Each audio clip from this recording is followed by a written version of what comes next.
मैं पहली बार सदन में आई थी, मेरी बुंदेलखंडी भाषा से एक शब्द निकल गया था। पार्लियामेंट को 8 दिन नहीं चलने दिया था। ये नारी का सम्मान है।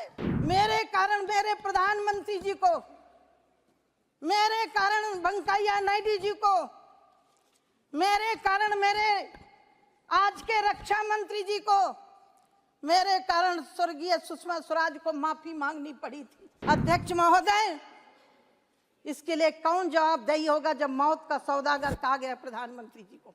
जब घाव होता है, मिर्ची लगती है तो जीवन तो उठेगी, जरूर उठेगी और उठना भी चाहिए। देश की जनता देख रही है। इन्हीं के वकील खड़े हो गए थे कि अभी न्याय नहीं होना चाहिए राम के मंदिर के लिए। मैं पहली बार सदन में आई थी, मेरी बुंदेलखंडी भाषा से एक शब्द निकल गया था। पार्लियामेंट को 8 दिन नहीं चलने दिया था। ये नारी का सम्मान है। सभापति महोदय, न राम का सम्मान न नारी का सम्मान।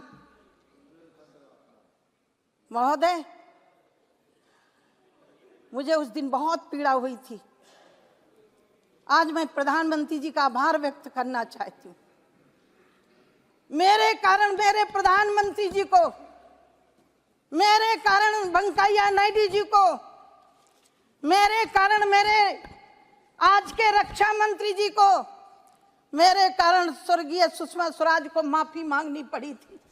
एक महिला के द्वारा एक शब्द निकला, उसको पार्लियामेंट को घेरा गया। अध्यक्ष महोदय, इसके लिए कौन जवाबदेही होगा जब मौत का सौदागर कहा गया प्रधानमंत्री जी को? इसका जिम्मेदार कौन होगा अध्यक्ष महोदय? जब मेरे प्रधानमंत्री जी को जहर की पुड़िया कहा गया और ये कह दिया गया कि बाहर बोला गया शब्द है। माननीय अध्यक्ष महोदय, इनसे उम्मीद नहीं है। आप गौरव गोगोई जी चुप सुन लीजिए, मैं सुनती रही हूँ।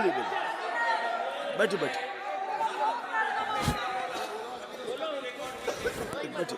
आप बैठो बैठो। उसको सुना, वो गलती कर। अब बोलिए। माननीय सभापति महोदय, माननीय सभापति महोदय, जब घाव होता है, मिर्ची लगती है तो जीवन तो उठेगी, जरूर उठेगी और उठना भी चाहिए।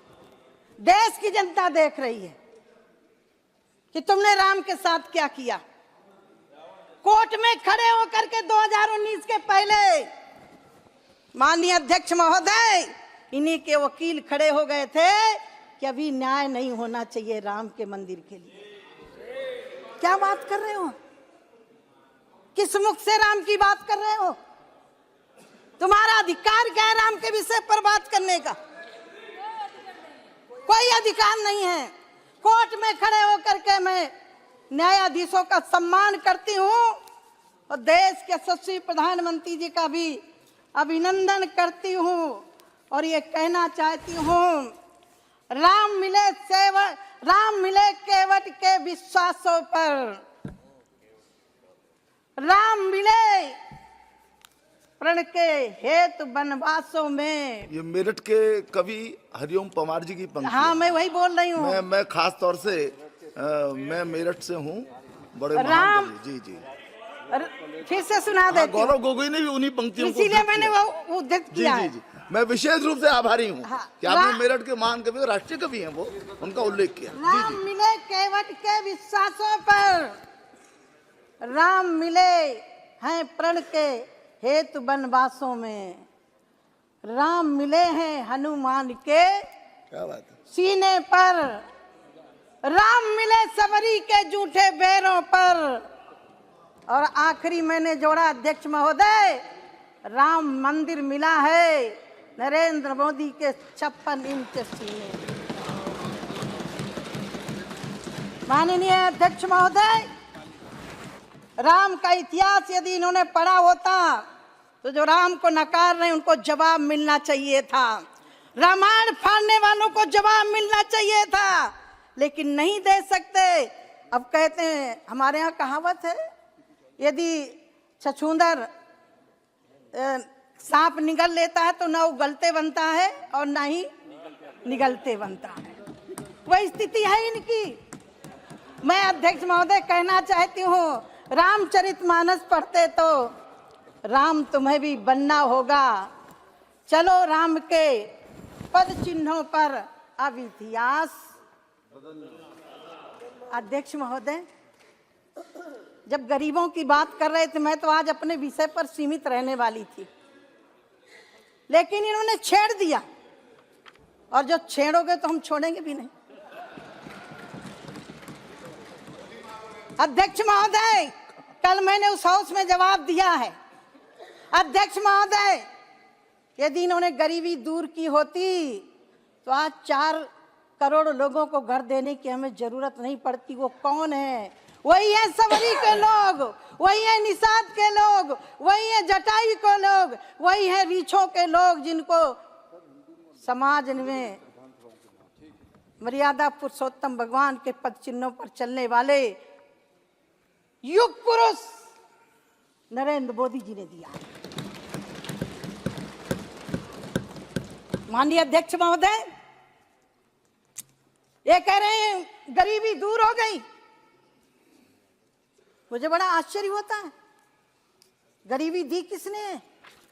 अध्यक्ष महोदय, आज मैं थोड़ा अपने बचपन की बात जरूर बताना चाहूंगी। जब इन्होंने कहा, मैं तो राम जन्मभूमि तक सीमित थी, मुझे आगे नहीं बढ़ना था। सन 82 में मैंने घर छोड़ दिया था।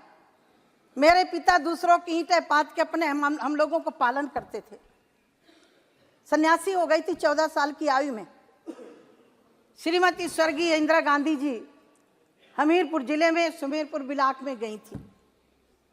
संत थे, सरल स्वभाव था। हमने सुना कि प्रधानमंत्री जी आई हैं। 14 साल की आयु क्या होती है? लेकिन पहली स्पीच थी कि हम गरीबों को घर देंगे, गरीबों को भूखे नहीं सोने देंगे। अध्यक्ष महोदय, मुझे बड़ा विश्वास हुआ। मुझे लगा कि मैं तो घर छोड़ के चली आई, अब मेरे पिता को पक्का मकान जरूर मिलेगा।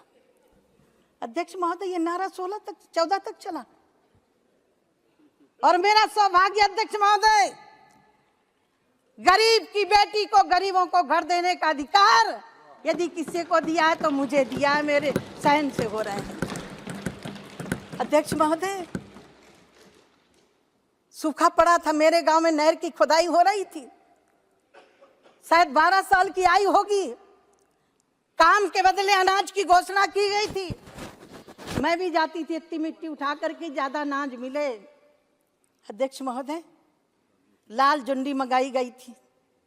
मेरी माता रोटी बना के खिलाती। जुंडी माने ज्वार। मेरे बुंदेलखंड की भाषा में क्या करूं, है तो हम बुंदेलखंडी। 100 दंडी एक बुंदेलखंडी पर्याप्त होते हैं अध्यक्ष। हाँ जी, हाँ जी, हाँ। बुंदेलखंड बहुत प्यारा क्षेत्र है जी। अध्यक्ष महोदय, मैं वो दिन याद करती हूँ। मेरी माँ यदि आटा बना के रोटी खिलाती तो पूरे परिवार का पेट नहीं भर सकती थी, दलिया बना के खिलाती थी। मैं आभार व्यक्त करती हूँ देश के यशस्वी प्रधानमंत्री जी का। कोविड जैसी महामारी के समय पर एक भी परिवार भूखों नहीं मरा, और काम की जरूरत पड़ी तो मनरेगा में पैसा बढ़ा करके लोगों को काम भी दिया। नमस्कार, मैं हूं मानक गुप्ता। अगर आपको हमारा ये वीडियो पसंद आया हो तो इसे लाइक और शेयर जरूर करें, और हाँ, हमें सब्सक्राइब और फॉलो करना ना भूलें, ताकि आप देश और दुनिया की कोई खबर मिस ना करें। तो जुड़े रहिए हमारे साथ और देखते रहिए न्यूज़ 24।